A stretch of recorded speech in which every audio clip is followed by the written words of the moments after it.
सभी साधक साधिकाओं का मेरा सुबह का नमस्कार।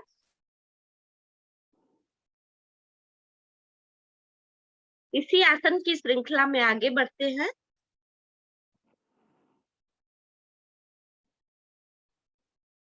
दंडासन में बैठे हैं सभी लोग। विश्राम पूरा हो गया लगभग। तो अब दोनों हथेलियों को दाईं ओर आसन पे जमा कर दोनों पैरों को एक साथ मोड़कर वज्रासन में आ जाएं। वज्र आसन। दोनों हथेलियां घुटने पे, आंखें कोमलता से बंद, कमर गर्दन सीधी। वज्रासन। वज्र नाड़ी को प्रभावित कर रहे हैं आप सभी लोग। वेरिकोज वेन्स के रोग भी दूर होते हैं। और यह एक ऐसा आसन है जिसे खाना खाने के पहले और खाना खाने के बाद दोनों टाइम कर सकते हैं। रात्रि भोजन के बाद कुछ देर अवश्य बैठे वज्रासन में। इससे हमारा पाचन निष्कासन सहज बनता है। वज्रासन।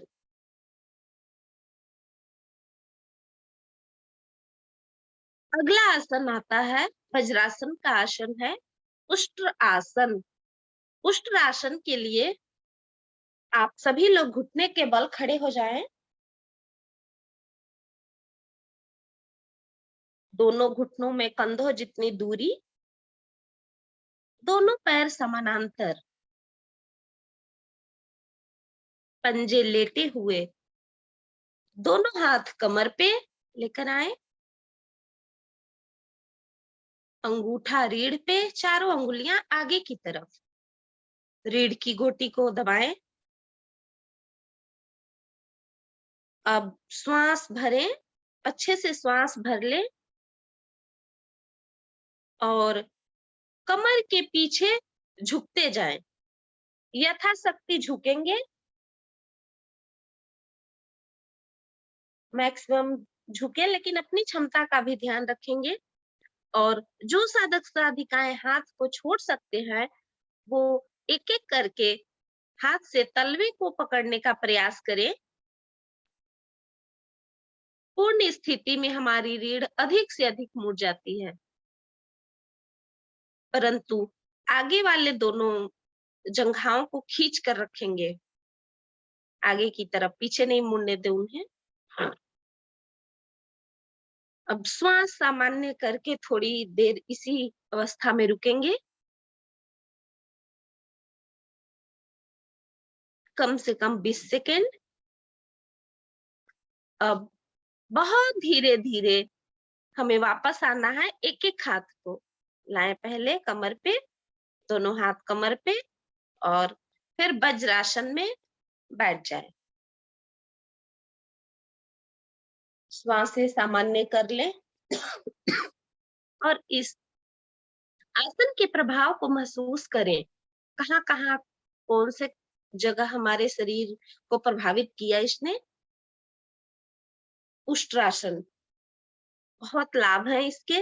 रीढ़ की समग्र गोटियां प्रभाव में आ गई हमारी और फेफड़े भी स्वस्थ बनते हैं इससे। अगला आसन हम लोग करने जा रहे हैं मंडूकासन भाग 1। वज्रासन में ही बैठे हैं। अब दोनों हाथ आगे लाएं, अंगूठा अंदर, और दोनों हाथों से मुट्ठी बना लें। कसकर मुट्ठी बनाएं और दोनों मुट्ठियों को नाभि के दाईं ओर पेट में अवस्थित कर लें और नाभि के स्पंदन को सुनने का प्रयास करें, महसूस करें नाभि के स्पंदन को पहले। अब श्वास को अधिकतम निकाल लें और ठोड़ी को आगे लाते हुए बहुत धीरे धीरे आगे की ओर झुकते जाएं। गर्दन को खींच कर रखेंगे ऊपर उठाकर, और हमें इतना ही झुकना है जिससे कि हमारा पीछे का पृष्ठ भाग ना उठे। कम ही झुके लेकिन पृष्ठ भाग ना उठाए पीछे से। अब श्वासें सामान्य करके थोड़ी देर रुकेंगे इस अवस्था में, आधा मिनट कम से कम।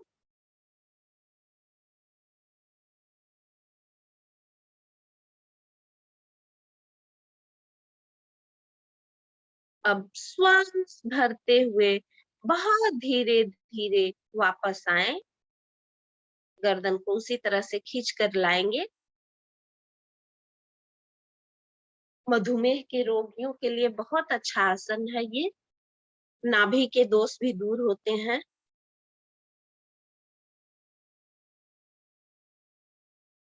अब इसी अवस्था में विश्राम करेंगे, लेकिन शिथिल आसन में।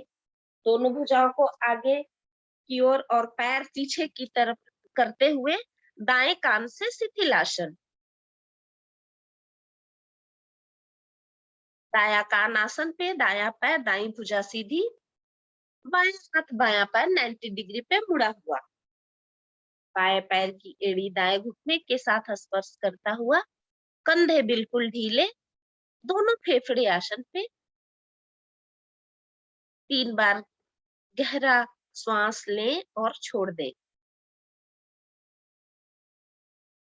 लें, श्वास भरें और छोड़ दें। पुनः श्वास भरें और छोड़ दें। इससे हमारी थकावट दूर होती है और उच्च रक्तचाप की समस्या भी बहुत हद तक सही रहती है, और आगे के आसन के लिए हमें शक्ति भी मिल जाती है।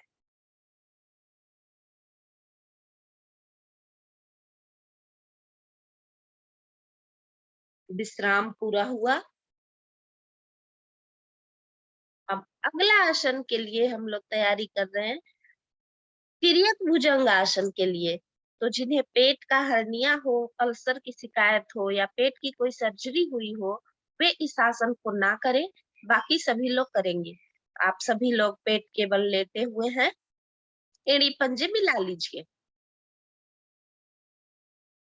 पंजों को खड़े कर दीजिए, दोनों पंजों को।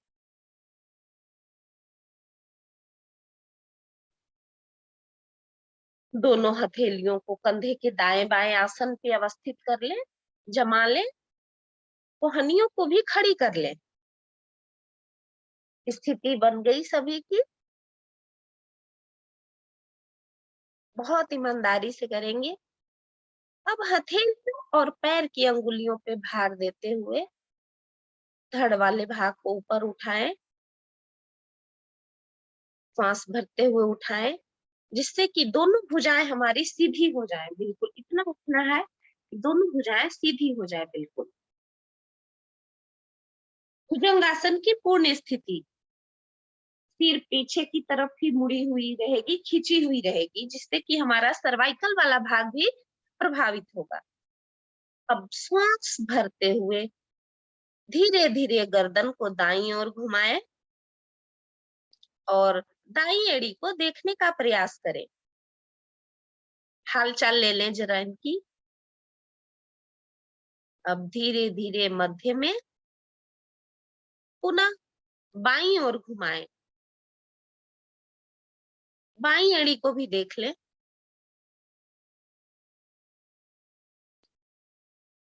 अब पुनः मध्य में आए,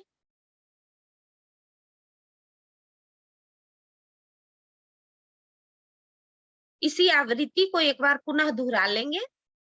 दाईं ओर, मध्य में, बाईं ओर और पुनः मध्य में। अब धीरे धीरे वापस आना है, तो पहले धड़ वाला भाग को आसन पे रखें, फिर माथा आसन पे लाए, दोनों हाथ शरीर के साथ। अभी आपने छोटी आंत बड़ी आंत के जोड़ को प्रभावित किया। पाचन और निष्कासन सहज बनता है इस आसन से।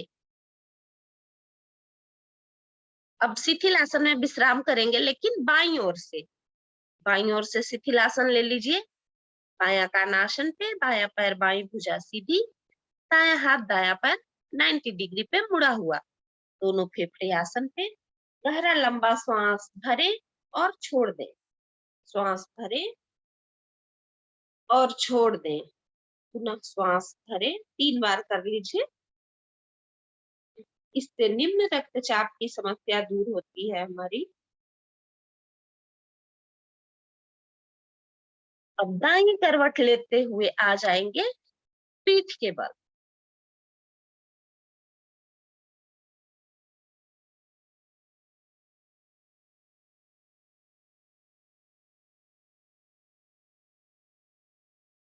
पीठ के बल आ जाइए सभी लोग।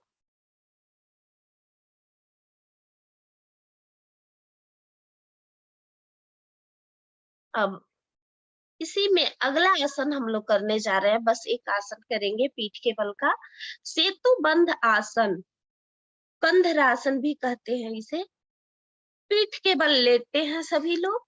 अब दोनों टांगों को घुटने से मोड़ लीजिए, पैरों को, तलवों को आसन पर रखिए, एड़ियां नितंबों को स्पर्श करती हुई दोनों हाथों से दोनों टखनों को पकड़ लीजिए। स्थिति बना लीजिए अच्छे से। अब हाथों पर वजन डालते हुए धीरे धीरे नितंबों, पीठ सहित नितंबों या मध्य भाग को ऊपर धीरे धीरे उठाते जाइए। अधिकतम उठने पर सेतु का निर्माण होता है हमारे शरीर से। पंजों और कंधों में कोई हिलडुल नहीं होगा और दोनों हथेलियों से आप कमर को सहारा भी दे सकते हैं। हृदय व वक्षस्थल को ठुड्डी से लगाकर रखेंगे। क्षमता अनुसार श्वास को रोकें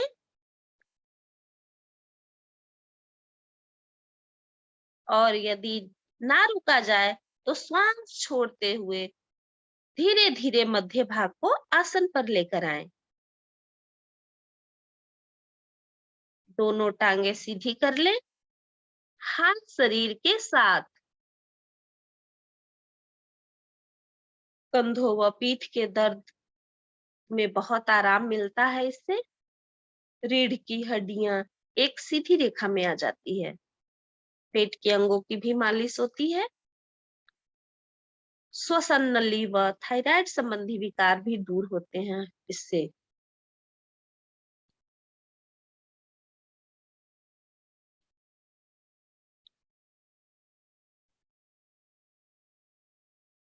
अब अगला आसन हम लोग करने जा रहे हैं शवासन, संपूर्ण शवासन कर लेंगे समय का ध्यान रखते हुए। पीठ के बल लेटे हुए हैं, पूरा शरीर को ढीला कर दीजिए, नेत्र कोमलता से बंद। अपने शरीर को मन की आंखों से देखना प्रारंभ करें। जिस तरह से खड़ा हुआ व्यक्ति लेटे हुए व्यक्ति को निहारता है, उसी तरह से अपने दाएं पैर के अंगूठे पर ध्यान को लेकर जाएं। फिर दूसरी अंगुली, तीसरी, चौथी, पांचवी अंगुली को देखें। पैर का तलवा, ऊपर का भाग, टखना, पेंडली, घुटना, जंघा, नितंब। अब इसी तरह से बाएं पैर के अंगूठे पर अपने ध्यान को ले जाएं और उसी तरह से बाएं पैर को भी देखते जाएं। अंगूठे से लेकर नितंब तक का भाग को देखें। अब ऊपर बढ़ते हैं, नाभि को देखें जो कि जठराग्नि का केंद्र है। पूरे पेट के भीतरी अंगों को भी देखने का प्रयास करें। अब दायां फेफड़ा, बायां फेफड़ा, धड़कता हुआ दिल को देखें। कमर का दायां भाग, बायां भाग, रीढ़ के नीचे ऊपर से नीचे से ऊपर तक देख लें। अब दायां हाथ का अंगूठा, दूसरी, तीसरी, चौथी, पांचवी अंगुली को देखते जाएं। हथेली को देखें। हथेली के ऊपर वाले भाग, हथेली की रेखाओं को देखें। अब कलाई, कोहनी, भुजबली, कंधा। इसी तरह से अब बाएं हाथ के अंगूठे से लेकर कंधे तक का भाग को देखते जाएं, एक एक करके।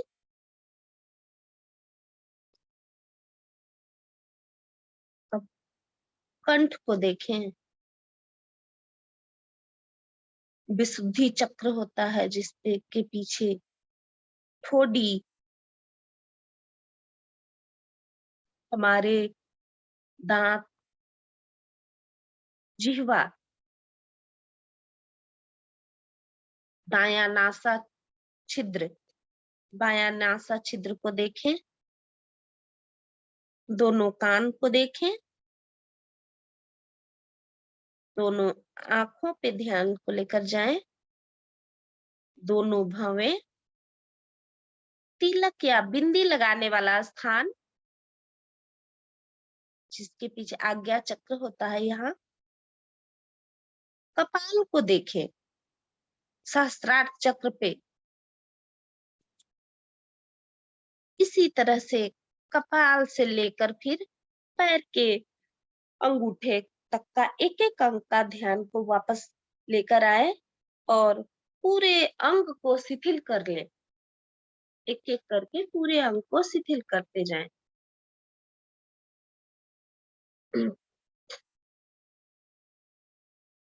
अब शरीर की संपूर्ण हड्डियां, मांसपेशियां और त्वचा के भारीपन को महसूस करेंगे। यह हमारे शरीर में पृथ्वी तत्व को रिप्रेजेंट करता है। इस मिट्टी में और बाहर की मिट्टी में कोई अंतर नहीं है। कुछ समय तक इसे ध्यान में लाते हुए मिट्टी की खुशबू को महसूस करें।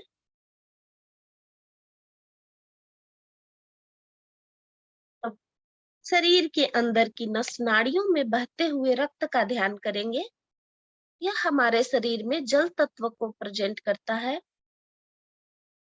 पैर के अंगूठे से लेकर कपाल तक का एक एक अणु में, एक एक कोशाणु में इसकी गति है। इस जल और बाहर के जल में मूलतः कोई अंतर नहीं है। इसका ध्यान करें और शरीर में शीतल तरल स्वाद के रूप में महसूस करें उसको।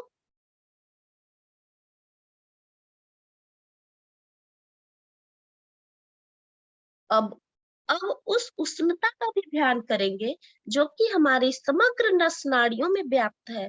यह हमारे शरीर में अग्नि तत्व का को रिप्रेजेंट करता है, जिसके कारण हाथ लगाने पे हमारा शरीर गर्म महसूस होता है। इस अंदर की अग्नि और बाहर की अग्नि में भी कोई अंतर नहीं है। मन की आंखों से उस अग्नि को भी निहारें। अब हमें स्वाभाविक रूप से श्वास और प्रश्वास को देखें कि किस तरह से यह निरंतर हमारे शरीर में प्रवाहित हो रहा है। यह हमारे शरीर में वायु तत्व को प्रेजेंट करता है। इस वायु और बाहर की वायु में मूलतः कोई अंतर नहीं है। मन से इसकी सर्वव्यापकता को स्पर्श करें। अब आकाश तत्व को निहारेंगे। जहां भी हमारे शरीर में खाली स्थान है, वो सभी आकाश तत्व से परिपूर्ण है। शायद ही ऐसा कोई अंग हो जहां पे यह नहीं है।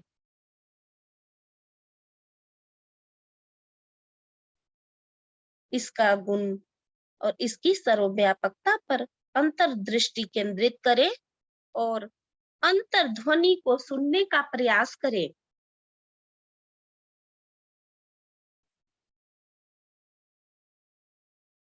अब एक महातत्व भी है, जिसमें कि ये पांचों तत्व मिले रहते हैं। जिस तरह से यह चेतना, प्रकाश, ज्ञान, आनंद को, आनंद का पुंज को अपने आप में परिपूर्ण है।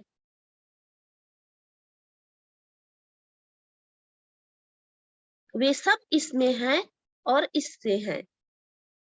इसी स्वरूप को स्थित करें और इस ध्यान व आनंद की स्थिति को स्थिर कर ले अपने अंदर।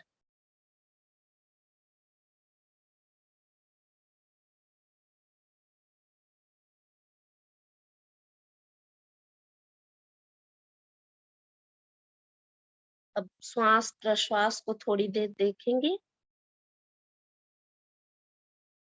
और बहुत धीरे धीरे आंखों को खोलें और अपने हाथ पैरों में कंपन करें।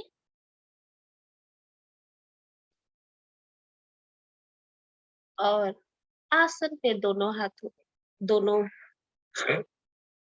हाथों पैरों में चेतना लाकर दाईं करवट से उठकर बैठ जाएं।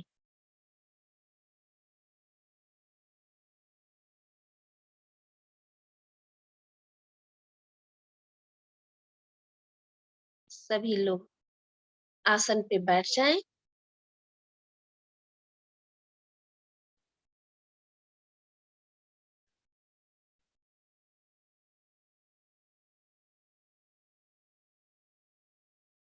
अब समय को देखते हुए अगला आसन हम लोग करने जा रहे हैं, हंसी का आसन। सबसे महानतम क्रिया हंसी का।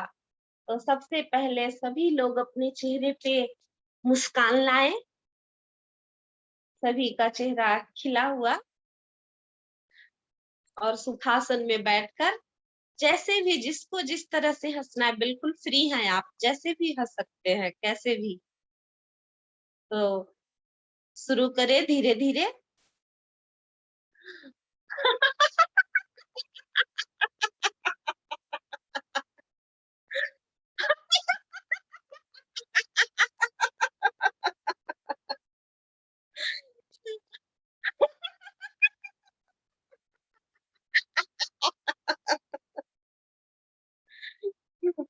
एक बार और।